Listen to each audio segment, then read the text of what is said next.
میں نے دیکھا صحت اور زندگی نامی کے رسالے میں، ڈاکٹر نور محمد نام ایک شخص ہے ملتان کے، معلوم نہیں ابھی زندہ ہے کہ فوت ہو گئے ہیں، ان کا بیان تھا۔ وہ کہتے ہیں کہ مجھے اس وقت یاد نہیں ہے کہ کس ملک کی بات، انہیں کینیڈا کی بات کی یا اٹالین کی بات کی۔ وہ کہتے میں وہاں سیر کے لیے گیا، وزٹ کے لیے گیا، تو میں ایک پارک میں چلا گیا سیر کرنے کے لیے۔ نماز ظہر کا وقت ہوا تو وہاں ایک تالاب تھا، میں نے تالاب کے کنارے بیٹھ کر وضو کرنا شروع کر دیا تاکہ میں نماز ادا کر سکوں۔ میں نے وضو کیا جس طرح ہم وضو کرتے، ہاتھوں کو دھویا، کولی کی ناک میں پانی ڈالا، چہرہ دھویا، اپنے بازوں کو دھویا، سر کا مسح کیا، پاؤں کو دھویا۔ کیونکہ وہ پارک تھا، بہت سارے لوگ وہاں سیر کرنے کے لیے آئے ہوئے تھے، کچھ انگریز، مجھے پتہ نہیں تھا، وہ کچھ فاصلے پر کھڑے میرا یہ عمل دیکھ رہے تھے جو کچھ میں نے کیا۔ میں وضو کر رہا تھا اور وہ میرا یہ عمل دیکھ رہے تھے، یہ بندہ کر کیا رہا ہے۔ وہ 4 5 یا 6 افراد تھے۔ جب میں وضو مکمل کر کے کھڑا ہوا تو میرے پاس آ گئے، انہوں نے مجھ سے پوچھا کہ تو کس ملک سے آیا ہے؟ میں نے بتایا کہ پاکستان سے۔ انہوں نے دوسرا سوال کیا، پاکستان میں پاگل خانے کتنے ہیں؟ یہ سوال سن کر میں پریشان ہو گیا کہ پاکستان اور پاگل خانے؟ میں نے کہا کوئی اتنے زیادہ تو نہیں ہے، میری دانش میں چند ایک پاگل خانے ہیں، ایک لاہور ہے، ایک شاید ملتان یا کراچی، زیادہ تو نہیں ہے۔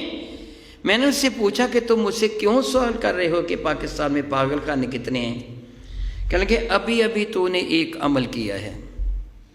یاد رکھیے کہ انسان کے جسم میں، یا میں آپ کو احساس دلا رہا ہوں، انسان کے جسم میں 0.5 کرنٹ ہوتا ہے، اور اتنا کرنٹ ہوتا ہے کہ ایک جیبی ریڈیو اس کرنٹ سے چل سکتا ہے۔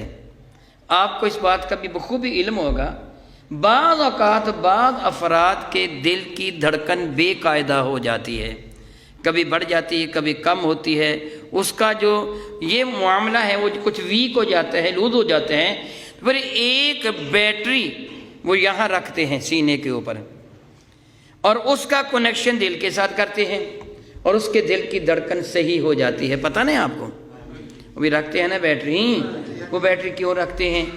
جو اس کے اندر کا کرنٹ ہے وہ تھوڑا ویک ہو جاتا ہے، اس کی معاونت کے لیے بیٹری رکھتے ہیں۔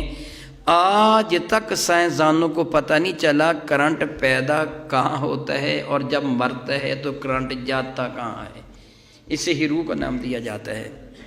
آپ جانتے ہیں کہ جب سردی کا موسم ہوتا ہے، آپ ٹھنڈے پانی سے ہاتھ دھوتے ہیں تو نتیجتاً آپ کے جسم کے بال کھڑے ہو جاتے ہیں، اس کرنٹ کی وجہ سے کھڑے ہوتے ہیں۔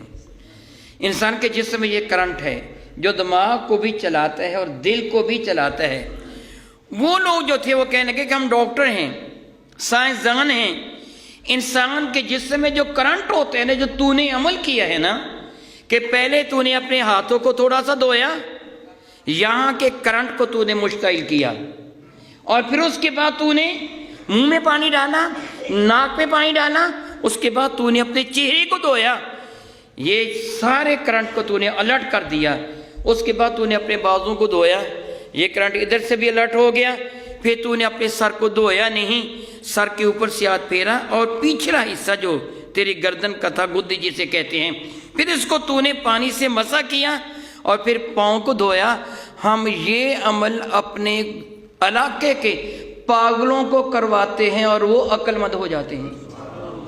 اس انداز سے جب وہ عمل کرواتے ہیں نا کہ اس حصے کو پہلے ٹچ کرو، پھر اس حصے کو ٹچ کرو، اس حصے سے ٹچ کرو، پھر دماغ کہ اس حصے کو ٹچ کرو، جب پیچیوٹری گلینڈ ہے تو پھر کیا ہوگا؟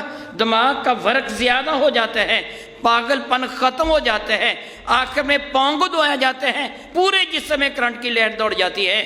میں نے سوال اس لیے کیا، شاید تمہارے پاگل خانے میں یہ کیا جاتا ہوگا جو تو نے کیا، تو میں نے بتایا یہ تو میرے نبی کی سنت وضو ہے۔